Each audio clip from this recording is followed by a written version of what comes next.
सुख दुख से आज स्टार्ट हुआ है। अर्जुन कृष्ण से कहते हैं मनुष्य सुखी कैसे हो सकता है। कृष्ण कहते हैं युक्ताहार विहारस्य युक्त चेष्टस्य कर्मसु युक्त स्वप्नाओ बोधस्य योगो भवत् दुःखः। नास्ति बुद्धि अयुक्तस्य न च अयुक्तस्य भावना न च अभावयतः शांति अशांतस्य कुतः सुखम। विहाय कामान्यः सर्वान् पुमांश्चरत् निःस्पृहः निर्ममो निरहंकारः सः शांतिम् अधिगच्छति। श्रद्धमा लभते ज्ञानम तत्परः संयतेन्द्रियः ज्ञानम लब्ध्वा पराम शांतिम् अचिरेण अधिगच्छति। शक्नोति है यह सोढ़म प्राक शरीर विमोक्षणात् काम क्रोधोद्भवम वेगम सह युक्ता स सुखी नरः। ये श्रीमद् भगवत गीता के श्लोक हैं और सब श्लोक सुख के लिए है। इतने श्लोक अर्जुन को सुनाया है। कुल श्लोक की संख्या 700 है। 700 श्लोक कृष्ण ने अर्जुन को सुनाया है। लेकिन कबीर साहब क्या कहते हैं? कबीर साहब चुटकी बजाते दुख को दूर करने का फार्मूला बता रहे हैं। क्या बताते हैं? करहु विचार जो सब दुख जाई। गा दीजिए।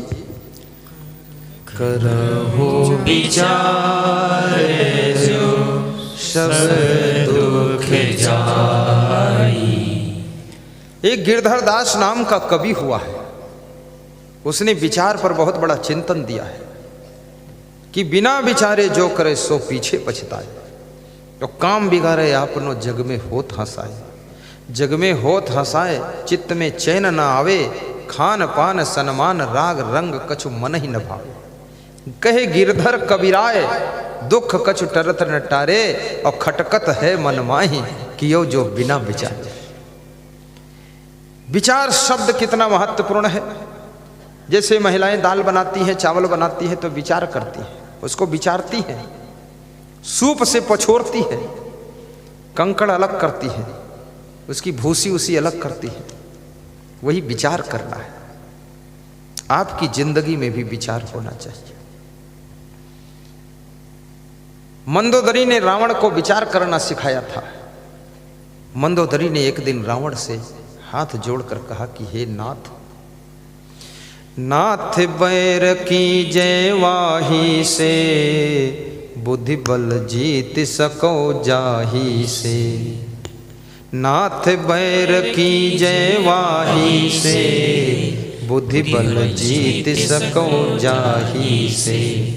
हे नाथ, पत्नी को अपने पति से कैसे बोलना चाहिए? नाथ कहना चाहिए, पति देव कहना चाहिए। लेकिन कितनी स्त्रियां अगर उनके पति का नाम मनोज कुमार है तो ऐसे पुकारती, ये मनोज इधर आओ। ऐसा लगता है अपने लड़के को बुला रही है। उनका पति भी ऐसे मॉडल का है, वो लड़का जैसा रहता भी है। पति को नाम से, ये भारतीय संस्कृति हिंदू संस्कृति में पति का नाम लेना मना किया गया है, नहीं लेना चाहिए। और लेना भी कभी पड़ जाए तो सम्मान के साथ श्री शब्द लगाकर नाम लेना चाहिए। अपने से बड़ों का नाम कभी उच्चारित कीजिए, प्रोनाउंस कीजिए तो श्री शब्द लगाइए। किसी बहन का नाम लेना है, स्त्री का नाम लेना, जिसकी शादी हो गई उसको श्रीमती कहना चाहिए, और जिसकी शादी नहीं हुई उसको बहन जी कहना चाहिए। लेकिन इतनी भाषाएं पढ़ाई जा रही हैं, स्कूलों में इतना ज्ञान दिया जा रहा है, पर यह तरीका सिखाया नहीं जा रहा है कि श्रीमती किसको बोलना है, बहन जी किसको बोलना है, और सुश्री किसको बोलना है, और श्रीमान किसको बोलना है। कितने लोगों से पूछो तुम्हारे पिताजी का नाम क्या है, तो कहते हमारे पिताजी का नाम लल्लू। लल्लू, अरे ये लल्लू तेरा कौन है? पोता है? लल्लू लल्लू करता है। लल्लू नहीं, श्री लल्लू राम ये बोलना चाहिए। अपने बाप का नाम कैसे बोलता है, लल्लू लल्लू करता है। सम्मान से श्री शब्द लगाकर बोलिए। गुरु का नाम लेना है, पूज्य गुरुदेव श्री कहना चाहिए।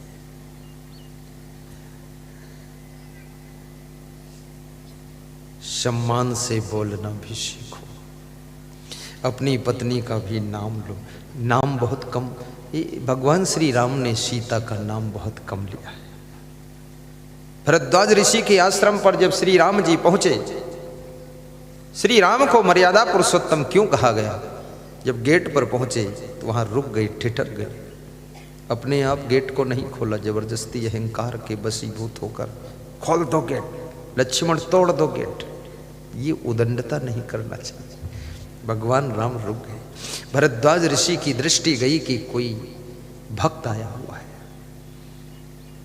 अपने शिष्य को भेजा कि देखो कौन है, रिसीव करो। शिष्य जाता है, गेट खोलता है, राम को रिसीव करता है। राम से परिचय नहीं पूछता है। कोई बहुत छोटा व्यक्ति बहुत बड़े से परिचय पूछे तो भी उचित नहीं होता है। शिष्य ने कहा कि आइए, क्या मुनिवर के दर्शन करने के लिए आप आए हैं? हाँ संत जी, मैं भरद्वाज ऋषि के श्री चरणों का दर्शन करने आया हूं, आइए पधारिए। अंदर लिया। श्री राम कहते हैं जब किसी संत का दर्शन करना चाहिए तो अस्त्र शस्त्र साथ में लेकर उसके पास नहीं जाना चाहिए, अलग रख देना चाहिए। तो कोई कमरा बताइए, वहां मैं रख दूंगा। तो उस संत ने एक कमरा खोला, वहां रख दिया। कमरे के दरवाजे में ताला लगा दिया, बंद कर दिया, लॉक कर दिया। कोई आवश्यक कीमती सामान जहां रखो वहां अच्छा सा ताला लगाओ। अगर 10 लाख का सामान है तो कम से कम 500 का मजबूत ताला डालो, कुंडी भी मजबूत रखो। जिस कमरे में कीमती सामान है दरवाजा भी मजबूत हो, ऐसा नहीं इधर उधर घुमाए खुल जाए, मजबूत काम करो। श्री राम कहते हैं हाथ और पैर धो करके मुनि का दर्शन करना चाहिए। निर्मल जल बताइए कहाँ मिलेगा? आइए मेरे साथ, यहाँ निर्मल जल है, आप हाथ मुंह धो सकते हो। श्री राम ने हाथ मुंह धोया और जा करके यज्ञ चल रहा था वहाँ पर भरद्वाज मुनि का दर्शन किया, दंडवत प्रणाम किया। महाराज श्री राम को अभिमान नहीं था, दंडवत प्रणाम करते। ये अहंकार नहीं था मैं भगवान हूँ क्यों झुकूं, मैं भगवान हूँ नमस्कार क्यों करूं, मैं भगवान हूँ चरण क्यों छूं। याद रखना, जिनको अहंकार होता है, जिनको अभिमान होता है, वो भगवान नहीं होते हैं। जो भगवान होते हैं उनमें अभिमान नहीं होता है, अभिमान नहीं होता है। जो महान होता है उसमें अभिमान नहीं होता है, जो विद्वान होता है उसमें अभिमान नहीं होता है। और जहाँ अभिमान होता है वहाँ कोई विद्वान नहीं होता है, केवल दिखावा होता है। नमन्ते फलानि वृक्षा, जब वृक्ष में फल लग जाते हैं तो वृक्ष झुक जाता है, नम जाता है। नमन्ते विद्वान भवति, और विद्वान व्यक्ति जब ज्ञान से परिपक्व होता तो भी झुकता है। और जैसे सूखा हुआ वृक्ष झुकता नहीं है ठूंठ, ऐसे जिसमें कोई गुण नहीं है, कला नहीं है, विद्वता नहीं है, वो किसी को झुकता नहीं है, ठूंठ जैसा खड़ा रहता है। और याद रखना, फलदार वृक्ष के पास में चिड़ियां भी आकर फल पाती हैं, और फलदार छायादार वृक्ष के नीचे पंथी भी बैठ करके छाया लेता है, फल खाता है। लेकिन उस ठूंठ के पास में कोई छाया फल लेने के लिए चिड़ियां भी नहीं जाती है। वहां जाता है तो कौन जाता है? जाता है कौन जाता? कोई जाता है, वो कुल्हाड़ी लेकर जाता है, उसको जड़ से काट कर ले जाता है। इसलिए ठूंठ बनोगे तो कुल्हाड़ी से काटे जाओगे। मैना जो मैना कहती है वो पिंजड़े में पाली जाती है, और बकरी जो मैं करती है वो अपना गला कटाती है। बकरी जो मैं गाइए, जोर से गाइए, वो अपना गला कटाती है। बकरी जो मैं करती है वह अपना गला कटाती है। बकरी जो मैं करती है वह अपना गला कटाती है। बकरी जो मैं ताली बजा कर गाइए, दोहराइए सब लोग, डरिए मत, शर्माइए मत, गाना आए ना आए, सुर हो ना हो, लेकिन बोलो, आवाज तो निकालो। मैं करती है वह अपना गला कटाती है। बकरी जो मैं करती है वह अपना गला कटाती है। मैना जो मैना कहती है वो पिंजड़े में पाली जाती है। मैना जो मैना राधे श्याम रामायण की चौपाइयाँ हैं। पिंजड़े में पाली जाती है। पानी पृथ्वी पर पड़ते ही मैली कीचड़ बन जाता है। मैली कीचड़ बन जाता है। मैली कीचड़ बन जाता है। मैली कीचड़ बन जाता है। जिस तरह सच्चिदानंद जीव माया में आई भुलाता है। जिस तरह सच्चिदानंद जीव माया में आए भुलाता है। तरह सच्चिदानंद जीव माया में आए भुलाता है। बोलिए सद्गुरु भगवान की जय। सच्चिदानंद जीव है ये। बादल से जब पानी बरसता है वो निर्मल बूंदें होती, लेकिन पृथ्वी पर गिरते ही वो जल गंदा हो जाता है। क्यों? मिट्टी में घुल जाता है।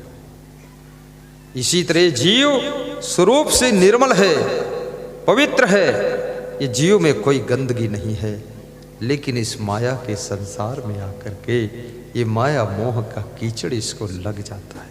उसी कीचड़ को धोने के लिए सत्संग जल की आवश्यकता पड़ती है, भक्ति के साबुन की आवश्यकता पड़ती है, कोई सदगुरु रूपी धोबी की जरूरत पड़ती है जो तुम्हारी जिंदगी के माया मोह के मैल को धोकर साफ कर देता है। इसीलिए मुझको बुलाया गया है। मैं धोबी हूँ, जाति का धोबी नहीं हूँ, लेकिन सबकी जिंदगी के कपड़े को धो देता हूँ। पानी पृथ्वी पर पड़ते ही मैली कीचड़ बन जाता है। पानी पृथ्वी पर पड़ते ही मैली कीचड़ बन जाता है। जिस तरह सच्चिदानंद जीव माया में आई भुलाता है।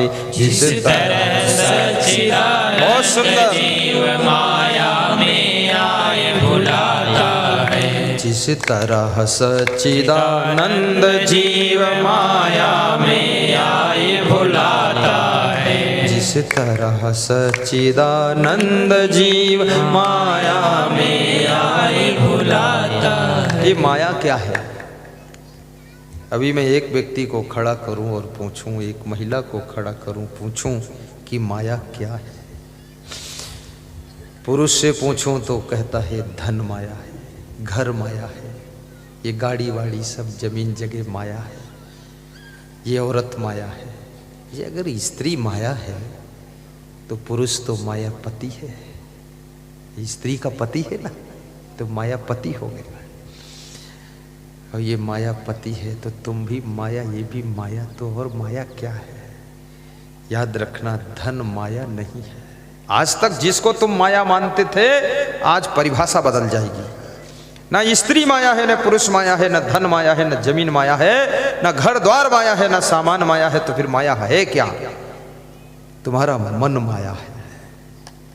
जब तुम्हारे मन में धन के प्रति लोभ आ जाता है, धन का अभिमान आ जाता है, ये अभिमान और लोभ ही माया का असली रूप है। काम और क्रोध ही माया का असली रूप है। अभिमान और ईर्ष्या ही माया का असली रूप है। धन तो जिंदगी की जरूरत है और गृहस्थ आश्रम में नर नारी का संगम है, ये माया नहीं है। जब तुम काम, क्रोध, लोभ, मोह, ईर्ष्या, द्वेष और अभिमान में फंस जाते हो, असली माया का जाल तो यही है। इस माया के जाल को तोड़ने के लिए सत्संग के ज्ञान की तलवार की आवश्यकता है।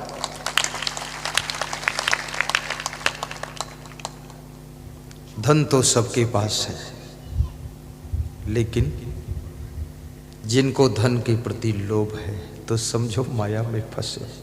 किसी के 200 रुपये गिर गए, तुमने पा लिया, उठा लिया, आकर अनाउंस करा दिया कि किसी का 200 रुपया गिरा है, ले लो, तो समझ लो तुमने माया को जीत लिया है। और किसी के 200 रुपये गिर गए, तुमने उठा लिया, जेब में रख लिया, चुपचाप धर लिया, किसी को नहीं बताया, घर लेकर चले गए, खुश हो रहे हो कि 200 रुपये मिल गए, तो तुम समझो माया के गुलाम हो और माया में फंस चुके हो, क्योंकि तुमको लोभ आ गया है। ये लोभ ही माया का असली रूप है। जब तुम लोभ को जीत लेते हो तो तुम माया जीत हो जाते हो, और जब लोभ में फंस जाते हो तब तुम माया के गुलाम हो जाते हो। आप कार में चलते हो, ये गाड़ी घोड़ा माया नहीं है, लेकिन गाड़ी का अभिमान माया है। अगर गाड़ी में बैठकर ऐंठ आ रही है कि मेरे पास गाड़ी है, तो समझ लो माया के तुम गुलाम। गाड़ी की क्या जिंदगी है, एक सेकंड में एक्सीडेंट हो जाए, न गाड़ी रहेगी न गाड़ी में बैठने वाले रह जाएंगे। क्या अभिमान करते हो। किसी गांव में एक शिक्षक था, वो जब मोटरसाइकिल पर चलता था या साइकिल पर चलता था तो थोड़ा गर्दन ऐंठ कर चलता था, तो गांव के लोग बहुत दुखी होते थे। तो मेरे से गांव के लोगों ने बताया कि ये गर्दन ऐंठ कर चलता है। तो हमने कहा अपनी गर्दन ऐंठता है कि तुम्हारी ऐंठता है? तो बोले अपनी ऐंठ कर चलता है। तो हमने कहा तुम्हें क्या दिक्कत है फिर? बोले हमें दिक्कत है, हम देख नहीं सकते, सह नहीं सकते। तो मैंने कहा फिर उसकी गर्दन तरफ नज़र क्यों डालते हो, मत देखो। बोले सामने निकलता है तो नज़र पड़ ही जाएगी। तो हमने कहा तो तुम्हें तकलीफ़ क्या है? बोले अहंकार दिखाता, अकड़ दिखाता, गर्दन ऐंठ कर चलता। तो हमने कहा तो इरादा क्या है?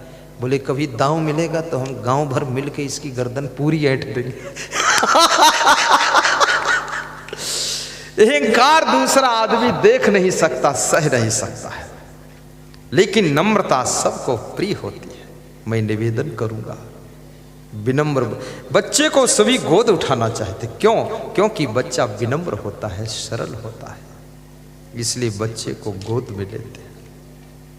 मैना पंछी, उसका नाम है मैना। मैना का अर्थ होता है मैं कुछ नहीं हूँ। तो उसको लोग पिंजड़े में पाल कर दर्शन करते, वही खिलाते भी। लेकिन बकरी जो मैं करती है, मैं हूँ, मैं, तो इसका गला काट कर उसको खा जाते हैं। इसलिए अहंकार करने वाले लोग किसी को पसंद नहीं आते हैं, और अहंकार को छोड़कर विनम्र जीने वाले लोग सबको पसंद आते हैं। महाराज श्री राम की विनम्रता, दंडवत प्रणाम करते हैं भरद्वाज ऋषि को। भरद्वाज पूछते हैं आपका परिचय क्या है? भगवान श्री राम कहते हैं मैं महाराजा दशरथ पुत्र राम हूँ, अयोध्या से आया हूँ। अच्छा तुम राम हो, नाम सुन चुका हूँ। ये साथ में और कौन है? ये मेरा अनुज भ्राता लक्ष्मण मेरा भाई है। और ये नारी कौन है साथ में? ये मेरी भार्या सीता जी है, ये मेरी भार्या है। भार्या शब्द का प्रयोग किया है। शब्द कहाँ, क्या, कब, कैसे बोलना चाहिए, शब्द का भी बहुत बड़ा प्रभाव होता है। शब्द समारे बोलिए, शब्द के हाथ न पाऊं, एक शब्द औषधि करे, एक शब्द करे घाव। मैं निवेदन करूंगा, घर में पहली बात कम बोलना चाहिए। दूसरी बात, घर में दूसरों की भी सुनना चाहिए। तीसरी बात, अपने घर में थोड़ा समय भी देना चाहिए। ध्यान रखना, कम से कम 24 घंटे में मुकेश अंबानी जो भारत के बहुत बड़े उद्योगपति हैं, 1 घंटा शाम को रात में और 1 घंटा दिन में अपनी फैमिली के ऊपर देते हैं, फैमिली को टाइम देते हैं, बात करते हैं, प्रेम करते हैं। इसलिए उनकी ज़िंदगी में थोड़ा शांति ज़्यादा रहती है। समय दीजिए अपने बच्चों के लिए भी, अपनी वाइफ को भी समय दीजिए। इतना धन कमाने की धुन भी न लग जाए कि वाइफ से मिल ही न सको। जिनके लिए धन कमा रहे हो जरा उनके पास बैठो भी तो। जिनके लिए धन कमा रहे हो उन बच्चों को जरा संस्कार भी तो दो। जिस परिवार के लिए धन कमा रहे हो उस परिवार के साथ बैठ करके प्रेम प्रसंग की चर्चाएं भी तो करो। कोटा में एलेन कोचिंग सेंटर के मालिक गोविंद माहेश्वरी हमारे आश्रम पर आए। कहने लगे रात में 7 बजे से 8 बजे तक हमारे घर में 1 घंटे या आधा घंटे का भजन होता है। सभी स्त्रियां भी बैठती हैं, हम चारों भाई बैठते हैं, भतीजे बैठते हैं, बेटा बेटी बैठते हैं, एक एक सब लोग भजन गाते हैं, मिलकर गाते हैं, ढोल बजा कर गाते हैं और उसके बाद सब साथ में भोजन करते हैं, फिर सो जाते हैं। सोचिए, अब उनके पास में करीब करीब 1 लाख, 2 लाख, 2.5 लाख विद्यार्थी पढ़ रहे हैं। एक विद्यार्थी की फीस 1.5 लाख रुपये है और 2-2.5 लाख विद्यार्थी पढ़ रहे हैं। और उस कितना बिजी रहते होंगे आप सोचो थोड़ा सा। फिर भी समय निकाल कर परिवार के साथ 1 घंटे बैठकर भजन भी करते हैं, भक्ति के गीत गाते हैं, परिवार से बात भी करते हैं। जो व्यक्ति परिवार के साथ नहीं बैठेगा, याद रखना उसका परिवार बहुत जल्दी इधर उधर तितर बितर हो जाएगा। नाम का परिवार रहेगा, बाकी सब बिखर जाएगा। साथ में बैठिए। मैंने सुना है, एक छोटी सी कहानी मेरे गुरुदेव सुनाते थे कि एक परिवार का मालिक घर में आया। घर का मालिक था तो उसका छोटा सा बेटा 7-8 साल की उम्र का दौड़ करके उस घर मालिक यानी अपने पिताजी के पैरों में लिपट गया। तो पिताजी ने अपने हाथों से उसको झिड़क दिया, बोले तू हट, मैं बहुत बिजी हूँ और तू बीच में बाधा डालता है। तो बच्चे का मन दुखी हो गया कि मैं अपने पिताजी को लिपट गया प्रेम करने के लिए, उन्होंने झिड़क दिया हमको। अंदर जा कर के बेडरूम में वो बच्चा 10 मिनट बैठा रहा और फिर अंदर से आया, पिताजी को 1 गिलास पानी पिलाया और कहा, पिताजी एक बात मैं पूछना चाहता हूँ। पूछो बेटा, क्या पूछना चाहते हो? आप 1 घंटे में कितने रुपये कमाते हो? तो इसके बाप ने कहा, मैं 1 घंटे में 100 रुपये प्रॉफिट कमाता हूँ। तो पिताजी क्या 50 रुपये मुझको उधार दे दोगे? तो क्या करेगा, बार बार पैसा मांगता है। बोले नहीं, आज दे दो, उधार ले रहा हूँ। अभी तक तो लेता था, उधार नहीं लेता था, वापस लौटाने के लिए नहीं, अब वापस लौटाऊंगा। 50 रुपये निकाल कर पिताजी ने दिया। वो बच्चा 50 रुपये लेकर के कमरे में गया और वहाँ उसके पास में एक गोलक था। मिट्टी का गोलक होता ना, कुंभकार लोग बनाते हैं, जिसको रुपया डालते हैं, उसमें छेद होता है। उस गोलक को उसने फोड़ा और उसमें से 1 रुपया, 2 रुपया रखा था, वो सब निकाला। तो गिना, काउंटिंग किया तो 50 रुपये निकला। 50 रुपये वो और 50 रुपये जो उधार लिया था, दोनों मिलाकर 100 रुपये बनाया और एक थैली में बांध कर लाकर अपने पिताजी के सामने रखा कि पिताजी तुम 1 घंटे में 100 रुपये प्रॉफिट कमाते हो, मैं आपको 100 रुपये देता हूँ। 1 घंटे का समय हमको दीजिए, हमारे लिए समय दीजिए, हमसे प्रेम कीजिए। ये 100 रुपये के लिए आप हमको 5 मिनट का समय नहीं दे पाते हो, इसलिए मैं आपको 100 रुपये देता हूँ ताकि 1 घंटा मेरे ऊपर भी खर्च कीजिए। उसका पिता हंसने लगा कि कितनी दूर से इस छोटे बच्चे ने हमको समझाया है। कभी कभी छोटे छोटे बच्चे भी बड़ी उम्र वालों को समझा देते हैं। कभी कभी बेटियां अपने माँ को भी समझा देती हैं। कभी कभी बहुएं अपने सास ससुर को भी समझाती है, और कभी कभी आपकी धर्म पत्नी आपको समझाती है, और कभी आप पूरे परिवार को समझाते हो। याद रखना, ये संसार समझने और समझाने से ही चलता है। अगर समझना आ गया, समझाना आ गया, समझ बूझ आ गई, तो ये संसार सुखद हो जाता है। और समझना समझाना नहीं आया, समझ बूझ नहीं आई, और प्रेम की चर्चा करने का वक्त भी नहीं निकला, आपस में हिल मिलकर रहने की कला नहीं आई, तो घर भले सोने का महल हो, लेकिन वहाँ सुख शांति नहीं रहती है। परस्पर का प्रेम ही सुख को जन्म देता है। परस्पर का आनंदमय प्रेम घर को स्वर्ग बना देता है। इसलिए परस्पर में प्रेम पैदा कीजिए। और कबीर को याद कीजिए कि 2.5 अक्षर प्रेम का पढ़े सो पंडित होए, पोथी पढ़ी पढ़ी जग मुआ पंडित हुआ न कोई। ये 2.5 अक्षर प्रेम के बड़े महत्वपूर्ण हैं।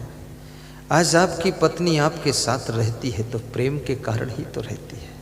जिस दिन प्रेम टूट जाएगा उस दिन वो गठरी लेकर विदा हो जाएगी और मायके चली जाएगी, और मायके से भी प्रेम टूट जाए तो फिर बनारस चली जाएगी। तुम्हारा जब घर से प्रेम टूट जाता है तो घर छोड़कर तुम चले जाते हो। प्रेम ही आदमी को आदमी से बांध कर रखता है, प्रेम ही संगठन को बांध कर रखता है। प्रेम एक ऐसी डोरी है जिसमें करोड़ों लोग नहीं, पूरा वर्ल्ड बंधा रहता है। अब प्रेम के प्रभाव को समझिए। आप कितना ही धन कमा लो, कितना ही मकान बना लो, कितनी गाड़ियां ले लो, लेकिन अगर परस्पर में राग द्वेष है, प्रेम नहीं है, तो आपके घर में सुख नहीं रहेगा। राग द्वेष को मिटाइए। श्री कृष्ण कहते हैं, राग द्वेष वियुक्तस्तु विषयान इंद्रिय शरण आत्म वैसैर विधेय आत्मा प्रसादम अधिगच्छति। राग द्वेष से मुक्त हो जाओ। राग द्वेष होता क्या है, इसकी परिभाषा को भी समझो। राग माने होता है चिपक जाना, और द्वेष माने होता वहाँ से उखड़ जाना। राग माने होता है किसी के मोह में पड़ जाना, और द्वेष का मतलब होता है किसी से नफरत कर लेना। जब तुम कहते हो इस आदमी को मैं देखता हूँ तो मेरा खून खौल जाता है, जब तुम कभी कभी कहते हो ये सामने पड़ता है तो मेरा खून 1 तोला जल जाता है, यही द्वेष है। इसका नाम द्वेष की आग है ये। और जब तुम कहते हो उनको जब तक मैं देख नहीं लेता हूँ तब तक मुझे सुकून नहीं मिलता है, इसी का नाम राग है। ये राग है जो उसमें तुम चिपक गए हो। और राग भी अंधा कर देता है, द्वेष भी अंधा कर देता है। बाहर की आंखों से अंधा होना उतना खतरनाक नहीं है जितना किसी के मोह में अंधा होना, नफरत में अंधा होना, राग द्वेष में अंधा होना, ये बहुत खतरनाक है। मैं निवेदन करूँगा, महाराजा धीराज धृतराष्ट्र अंधे थे। सब लोग कहते हैं कि वो अंधे थे, लेकिन राजा धृतराष्ट्र आँखों से भी अंधे थे और भीतर से भी अंधे थे, क्योंकि दुर्योधन के मोह में भी अंधे थे। और दुर्योधन के मोह में पड़ करके पांडवों को हिस्सा नहीं दे रहे, पांडवों से द्वेष कर रहे। कृपाचार्य गुरु के यहाँ जब पांडव पढ़ने जाते हैं तो महाराजा धीराज धृतराष्ट्र कृपाचार्य गुरु को अपने राज दरबार में बुला लेते हैं ताकि वो पढ़ न सके, इतना द्वेष हुआ था उनके अंदर। और दुर्योधन के राग में पड़ करके, दुर्योधन के मोह में, कौरवों के मोह में अन्याय, अनीति और बेईमानी का कार्य कर रहे हैं। ये राग तुमसे अन्याय कराता है, अनीति कराता है। ये द्वेष तुम्हारे द्वारा किसी को दुख देता है। कितनी महिलाएं ऐसी होती हैं जिनके 2 बहुएं हैं, एक बहू से ज़्यादा प्रेम है, दूसरी बहू से बिल्कुल प्रेम नहीं। दूसरी बहू रोती है कि सासू हमसे प्रेम नहीं करती है, और जो पहली बहू है वो हंसती है कि सासू बहुत बेवकूफ़ है, हम ही को मानती है। वो भी जानती है सासू गलत कर रही है, क्योंकि बैलेंस बनाइए, दोनों बहुएं आखिर हैं तो तुम्हारी ही। और फिर मरने के बाद कौन बहू, कौन सासू, कौन ससुर, आत्मा तो अजर अमर विनाशी है, आत्मा का किसी से कोई रिश्ता नहीं है। अब ये सब कर्म बिगाड़ो तो इसका फल तुमको अगले जन्म में भोगना पड़ेगा। सासू को बैलेंस में रहना चाहिए, गुरु को भी बैलेंस में रहना चाहिए, बाप को बैलेंस में रहना चाहिए। कितने बाप एक बेटे को पूरी प्रॉपर्टी दे देते हैं और दूसरे को कुछ नहीं देते हैं और कहते हैं जब तक जिंदा रहूँगा दूंगा कुछ नहीं। तो क्या करे फिर बेटा, तुमको मार डाले तब ले ले। ये सब क्या बातें कर रहे हो अन्याय की? किसके मोह में डूबे हुए हो? किससे नफरत कर रहे हो? सब जगत आपका ही है। कौन है अपना कौन पराया, सब में वही है नूर समाया। गाइए 2 शब्द। बाबा अर्जुन देव गुरु नानक देव के शिष्य थे, उन्होंने ये पंक्तियां गाई हैं। कौन है अपना कौन पराया, सब में वही है नूर समाया। सब में वही है नूर समाया। कौन है अपना कौन पराया, सब में वही है नूर समाया। कौन है अपना कौन पराया, सब में वही है नूर समाया। सबको कर प्रणाम तुझको प्रेम मिले, सबको कर प्रणाम तुझको प्रेम मिले। सबको कर प्रणाम तुझको प्रेम मिले। सबको कर प्रणाम तुझको प्रेम मिले। सब में वही है नूर समाया। सब में वही है नूर समाया। कौन है अपना कौन पराया, कौन है अपना कौन पराया। सबको कर प्रणाम तुझको प्रेम मिले। सबको कर प्रणाम तुझको प्रेम मिले। सुख पाया सुख पाया, सुख पाया सुख पाया। रहे मैं तेरी सुख पाया। रहे मैं तेरी सुख पाया। सुख पाया सुख पाया। रहे मैं तेरी सुख पाया। सुख पाया कोई रहम कोई कृपा पाया। सुख देती है। रहम तेरी सुख पाया। नानक को यार दास सुनाया। नानक को दास सुनाया। रहम तेरी सुख पाया। रहम तेरी सुख पाया। प्रेम में सुख है, सहनशीलता में सुख है, गम खाने में सुख है,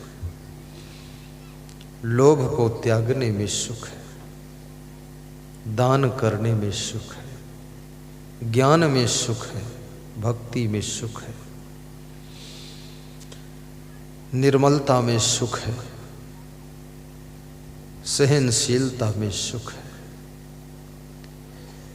गुणों में सुख है, दुर्गुणों में दुख है। निःशुल्क सुख मिलता है और निःशुल्क दुख भी मिलता है।